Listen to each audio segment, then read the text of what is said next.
9 December doctor ইউনূসের সঙ্গে সাক্ষাৎ করবেন 27 দেশের রাষ্ট্রদূত। নিউজিল্যান্ডে বাংলাদেশের নতুন হাই কমিশন। মামলা হলেই পাইকারি গ্রেপ্তার নয়, সংস্কার কমিশনের সুপারিশ বাস্তবায়নে আশা আইজিপির। অদৃশ্য শক্তি কাজ করছে, নির্বাচন কঠিন হবে মন্তব্য তারেক রহমানের। এবং ঐক্য করতে গিয়ে বাকশাল করে ফেলে কাজ হবে না মন্তব্য ডক্টর মঈন খান। ফের নাগালের বাইরে খাদ্যপণ্য মূল্যস্ফীতি বেড়ে 13.80%। অভিনন্দন ভোরের পাতায় প্রাইম নিউজে, সাথে আছি তাসনুম আয়ুষী। শুনছিলেন সংবাদ শিরোনাম, এবার বিস্তারিত। আগামী 9 ডিসেম্বর প্রধান উপদেষ্টা ডক্টর মোহাম্মদ ইউনূসের সঙ্গে সাক্ষাৎ করবেন ইউরোপীয় ইউনিয়নের 27 দেশের রাষ্ট্রদূত। বৃহস্পতিবার বিকেলে পররাষ্ট্র মন্ত্রণালয়ের সাপ্তাহিক ব্রিফিংয়ে পররাষ্ট্র মন্ত্রণালয়ের মুখপাত্র মোহাম্মদ রফিকুল আলম এ তথ্য জানান। তিনি বলেন, আগামী 9 ডিসেম্বর ঢাকায় প্রধান উপদেষ্টার সঙ্গে ইউরোপীয় ইউনিয়নের 27 দেশের রাষ্ট্রদূত এবং ইউরোপীয় ইউনিয়নের রাষ্ট্রদূত সহ মোট 28 জনকে সমবেতভাবে বৈঠক করবেন বলে আশা প্রকাশ করা যাচ্ছে। ইউরোপীয় ইউনিয়নের সব সদস্য রাষ্ট্রের রাষ্ট্রদূত একত্রিত হয়ে সরকার প্রধানের সঙ্গে আলোচনার উদ্যোগ এবারই প্রথম। এই বৈঠক বাংলাদেশ ও ইউএর সম্পর্ক আরও সুসংহত করবে বলে আশা করা যাচ্ছে। নিউজিল্যান্ডের রাজধানী ওয়েলিংটনে বাংলাদেশের হাই কমিশন স্থাপন করা হচ্ছে। এ সংক্রান্ত এক প্রস্তাব অনুমোদন দিয়েছে উপদেষ্টা পরিষদ। বৃহস্পতিবার প্রধান উপদেষ্টার কার্যালয়ে প্রধান উপদেষ্টা পরিষদের বৈঠকে এ অনুমোদন দেওয়া হয়। এতে সভাপতিত্ব করেন অন্তর্বর্তী সরকারের প্রধান উপদেষ্টা ডক্টর মোহাম্মদ ইউনূস। এক সংবাদ বিজ্ঞপ্তিতে তথ্য জানিয়েছে মন্ত্রিপরিষদ বিভাগ। পররাষ্ট্র মন্ত্রণালয় এই প্রস্তাবটি এনেছে জানিয়ে বিজ্ঞপ্তিতে বলা হয়, রাজনৈতিক স্থিতিশীলতা এবং সুশাসনের সূচক বিবেচনায় নিউজিল্যান্ড দক্ষিণ পশ্চিম প্রশান্ত মহাসাগরীয় অঞ্চলের অন্যতম সমৃদ্ধ রাষ্ট্র হিসেবে পরিচিত। দেশটি মানব উন্নয়ন সূচককে 16তম ও বৈশ্বিক প্রতিযোগিতার সক্ষমতাকে সূচকে 32তম অবস্থানে রয়েছে। জনগণের ক্রয় ক্ষমতা বেশি হওয়ায় এদেশের বাংলাদেশি পণ্যের জন্য একটি সম্ভাবনাময় বাজার হতে পারে। জুলাই আগস্টের ঘটনায় কারোর বিরুদ্ধে মামলা হলে পুলিশ তাকে গ্রেপ্তার করবে না বলে জানিয়েছেন পুলিশের নবনিযুক্ত মহাপরিদর্শক বাহরুল আলম।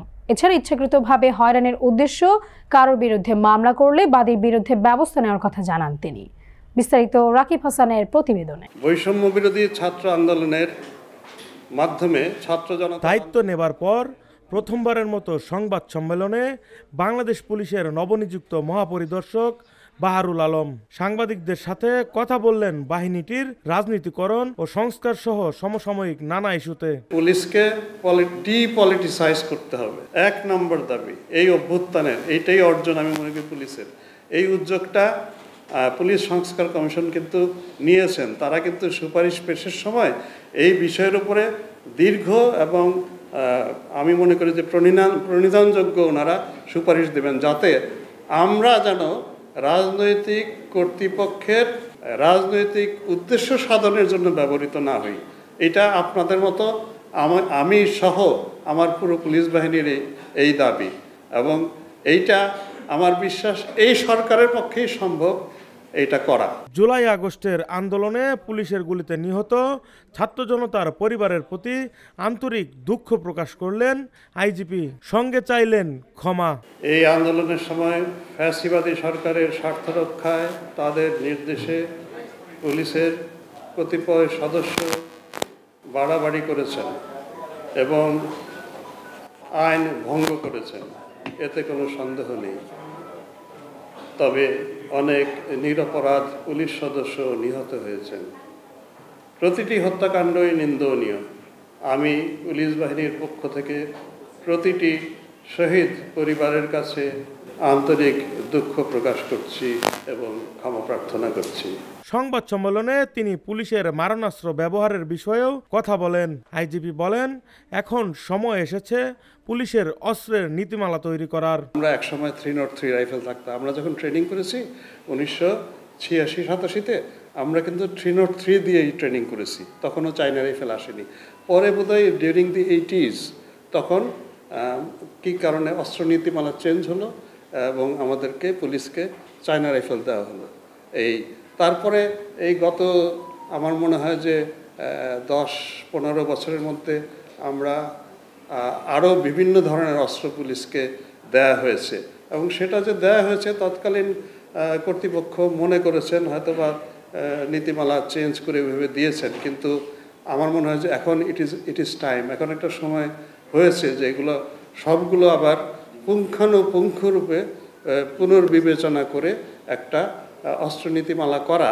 ছাত্র জনতার বিপক্ষে অবস্থান নেওয়া পুলিশ সদস্যদের শনাক্তে কাজ চলছে জানিয়ে আইজিপি বলেন, কারা কারা মামলার আসামি হয়েছে সেটা হয়তো আপনি সময় দিলে আমরা বের করে দিতে পারবো, কিন্তু আদারওয়াইজ এমনিতে ওইভাবে আপনাকে উত্তর দেওয়া যে আমাদের 2,13,000 পুলিশের মধ্যে কতজন ছাত্র জনতা আন্দোলনের বিপক্ষে ছিল, এটা আমার জন্য আসলে ডিফিকাল্ট। ঠিক কতজন পুলিশ সদস্য ছাত্র জনতার বিপক্ষে অংশ নিয়েছিল জানতে চাইলে আইজিপি জানান, অনেকের নামে তো মামলা হয়েছে, তো এবং অনেকে তো অ্যারেস্টও হয়েছে। এখন মামলা যাদের নামে হয়েছে প্রত্যেকেই যে বিপক্ষে ছিল এটা কিন্তু মামলা হয়েছে বলেই আমরা বলবো না যতক্ষণ পর্যন্ত তদন্ত এটা না আসবে। সেজন্য আপনারা খেয়াল করেছেন সাধারণ মানুষ যেরকম আসামি হিসেবে থাকার ফলেই আমরা যে গ্রেপ্তার করছি না, অ্যাট দ্য সেম টাইম পুলিশও যদি আসামি হিসেবে দেওয়া হয়ে থাকে প্রত্যেককেই আমরা কিন্তু গ্রেপ্তার করছি না। 5 আগস্টের পর পুলিশ অত্যন্ত চ্যালেঞ্জের সম্মুখীন হয়েছে উল্লেখ করে মহাপরিদর্শক বলেন, এদেশের আইন শৃঙ্খলা পরিস্থিতি নিয়ন্ত্রণ করা আমার প্রধান দায়িত্ব। পুলিশের মনোবল ও আত্মবিশ্বাস ফিরিয়ে আনতে কাজ চলমান রয়েছে। পুলিশ ফোর্সকে ওয়ার্কেবল করা, অ্যাটলিস্ট তাদের মনোবলটা ফিরিয়ে আনা, তাদের মধ্যে কাজের স্পৃহাটা জাগানো, মানুষের আরেকটু কাছে নেওয়ার ব্যবস্থা, মানুষ যেন আস্থাটা পায় না যে এই পুলিশটা ঠিক আছে আমার কাজটা করবে, ওই জায়গাটায় আমরা আগে যেতে চাই। আমি সামনের সপ্তাহ থেকে আমি প্রতিটা অন্তত বিভাগে গিয়ে ফোর্সের সাথে কথা বলতে চাই, তাদের কথাটা শুনতে চাই। তাদের মধ্যেও কিন্তু অনেক মানে হতাশা আছে, ক্ষোভ আছে, তো সেই জায়গাগুলোও দেখতে চাই। রাকিব হাসান, ভোরের পাতা। বিএনপির ভারপ্রাপ্ত চেয়ারম্যান তারেক রহমান বলেছেন, আগামী নির্বাচন অনেক কঠিন হবে। যদি আমাদের রাজনৈতিক প্রতিপক্ষ মাঠে থাকতো বা থাকতে পারত, সেক্ষেত্রে নির্বাচন যতটা কঠিন হতো তার চেয়েও আগামী নির্বাচন আরও কঠিন হবে। এখানে ষড়যন্ত্র চলছে এবং অনেক অদৃশ্য শক্তি কাজ করছে বলেও উল্লেখ করেন তিনি। বুধবার নগরের ইঞ্জিনিয়ার্স ইনস্টিটিউট মিলনায়তনে রাষ্ট্র কাঠামো মেরামতের 31 দফা ও জনসম্পৃক্তি বিষয়ে চট্টগ্রাম বিভাগীয় প্রশিক্ষণ কর্মশালার সমাপনী অধিবেশনে ভার্চুয়ালি যুক্ত হয়ে তারেক রহমান এসব কথা বলেন। তিনি বলেন, কেউ যদি মনে করেন আমাদের রাজনৈতিক প্রতিপক্ষ আমরা যাদের ভাবতাম তারা মাঠে নেই বা মাঠে দুর্বল, আল্লাহর রস্তে এই কথা মন থেকে সরিয়ে দিন। ঐক্য করতে গিয়ে আবার নতুন করে বাকশাল করে ফেললে সেই ঐক্য কোনো কাজ হবে না বলে মন্তব্য করেছেন বিএনপির স্থায়ী কমিটির সদস্য ডক্টর আব্দুল মঈন খান। এজন্য তিনি সবাইকে সতর্ক থাকতে বলেছেন। বৃহস্পতিবার দুপুরে জাতীয় প্রেস ক্লাবে বাংলাদেশের নদী পানি অধিকার আন্দোলনের পুরোধা ও আন্তর্জাতিক ফারাক্কা কমিটির নেতা আতিকুর রহমান সালুর স্মরণ সভায় প্রধান অতিথির বক্তব্যে তিনি একথা বলেন। স্মরণ সভার আয়োজন করে আন্তর্জাতিক ফারাক্কা কমিটি জাতীয় ঐক্য গঠনে রাজনৈতিক দলগুলোর সঙ্গে অন্তর্বর্তী সরকারের বৈঠক প্রসঙ্গে বিএনপির স্থায়ী কমিটির এই সদস্য বলেন, ঐক্য অবশ্যই প্রয়োজন, জাতি ধর্ম বর্ণ নির্বিশেষে, এতে কারো কোনো দ্বিমত থাকতে পারে না। কিন্তু সতর্ক করে দিতে চাই, ইংরেজিতে একটি কথা আছে, ইউনিটি ইন ডাইভার্সিটি। আমরা ঐক্য করতে গিয়ে যদি আবার বাকশাল করে ফেলি তাহলে কিন্তু সেই ঐক্য কাজ হবে না। বাজারে প্রতিনিয়ত বেড়ে চলেছে খাদ্যপণ্যের দাম, অথচ সেভাবে বাড়ছে না আয়, ফলে নাগালের বাইরে চলে যাচ্ছে খাদ্যপণ্য। মাত্র 1 মাসের ব্যবধানেই অর্থাৎ নভেম্বর মাসে খাদ্যপণ্যের মূল্যস্ফীতি বেড়ে হয়েছে 13.80%।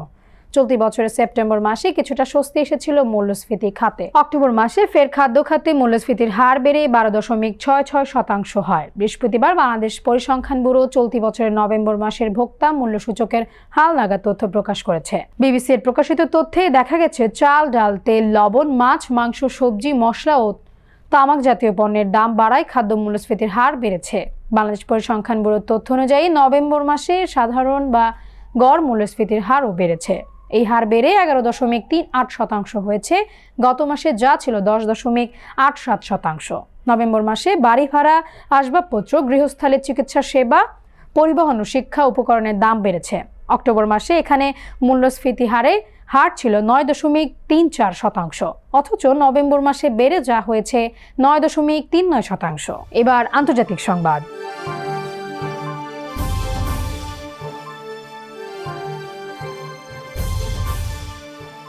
ফ্রান্সের প্রধানমন্ত্রী মিশেল বার্নিয়ের অনাস্থা ভোটে হেরে যাওয়ায় দেশটির সরকার ভেঙে পড়েছে। ফ্রান্সের প্রেসিডেন্ট ইমানুয়েল ম্যাক্রো মিস্টার বার্নিয়েরকে নিয়োগ দেওয়ার মাত্র 3 মাস পর তাকে এই পদ থেকে সরে যেতে হচ্ছে, কারণ সংসদ সদস্যরা তার বিরুদ্ধে বিপুল ভোট দিয়েছেন। তার বিরুদ্ধে ভোট দেওয়ার এই প্রস্তাব প্রতিপক্ষ দলগুলো এনেছিল, কারণ মিস্টার বার্নিয়ার বিতর্কিতভাবে বিশেষ ক্ষমতা ব্যবহার করে সংসদে বিনা ভোটে বাজেট পাশ করিয়েছিলেন। ফ্রান্সের ইতিহাসে সংসদে অনাস্থা ভোটে হেরে সরকার পতনের ঘটনা সর্বশেষ ঘটেছিল 1962 সালে। কয়েক দশক পরে দেশটিতে ফের এই পরিস্থিতি তৈরি হলো, কিন্তু এই ঘটনায় দেশটিতে বিদ্যমান রাজনৈতিক অস্থিরতা আরও বাড়ল, কারণ গ্রীষ্মের আগাম নির্বাচনের পর সেখানে কোনো দলই সংসদের সংখ্যাগরিষ্ঠতা অর্জন করতে পারেনি। এবার খেলাধুলার সংবাদ। ম্যানচেস্টার ইউনাইটেডের কোচ হিসেবে প্রথমবার হারের তিক্ত স্বাদ পেয়েছেন রুবেন অ্যামোরিম। ইংলিশ প্রিমিয়ার লিগে তার দল ম্যান ইউকে 2-0 গোলে হারিয়েছে আর্সেনাল। লিগে এটি আর্সেনালের টানা চতুর্থ জয়। উড়ন্ত যাত্রার টেবিল টপার লিভারপুলের সঙ্গে পয়েন্ট ব্যবধান কমিয়ে এনেছে মিকেল আর্তেতার দল। লিভারপুল থেকে এখন 7 পয়েন্ট পিছিয়ে আছে আর্সেনাল। 14 ম্যাচে গানারদের পয়েন্ট 28। সমান ম্যাচে শীর্ষে থাকা লিভারপুলের মালিকানায় আছে 35 পয়েন্ট।